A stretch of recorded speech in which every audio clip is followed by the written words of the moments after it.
Utah is taking a leadership, an intentional leadership in making sure that the AI tech that is being developed is pro-human. I think that's a great concept, and that's a great kind of an umbrella goal for the state, and that's something that the state has been doing in the past many years.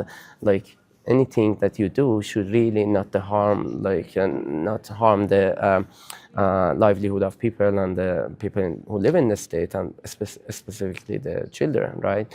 So I think that's very important. And what we do in Grid Elevated, it's about bringing the power of AI and data to the grid operation, power grid operation.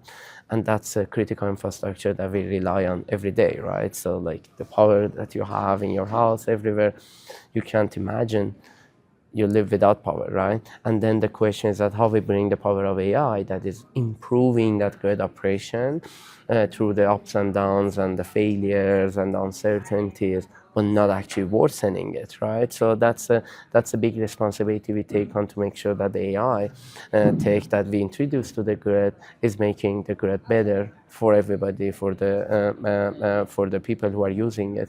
But also on the other side, there are also humans behind the grid, the operators, who we make their job easier by automating the processes of operating the grid, and also how the data comes in and how the data is processed for the operation of the grid, for a grid that is more resilient and efficient.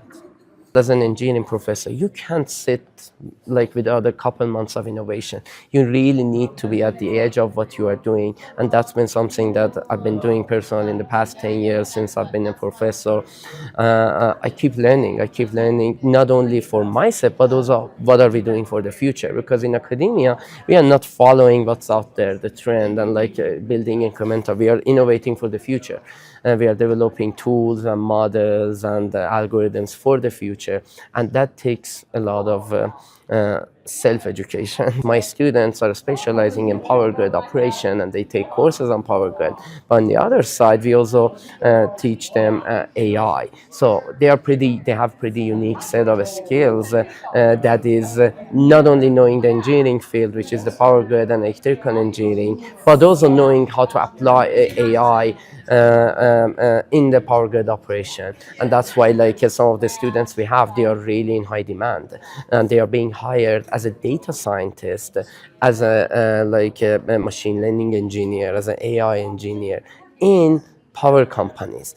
And that's pretty unique, and they get paid much higher, and also they have a more secure job. I really would like to appreciate in general the state of Utah, but also the Governor's Office of Economic Opportunity and Department of Commerce, who is really leading from the state side what we are doing on AI and emerging technologies at the state level, and how they are supportive on the policy side, on the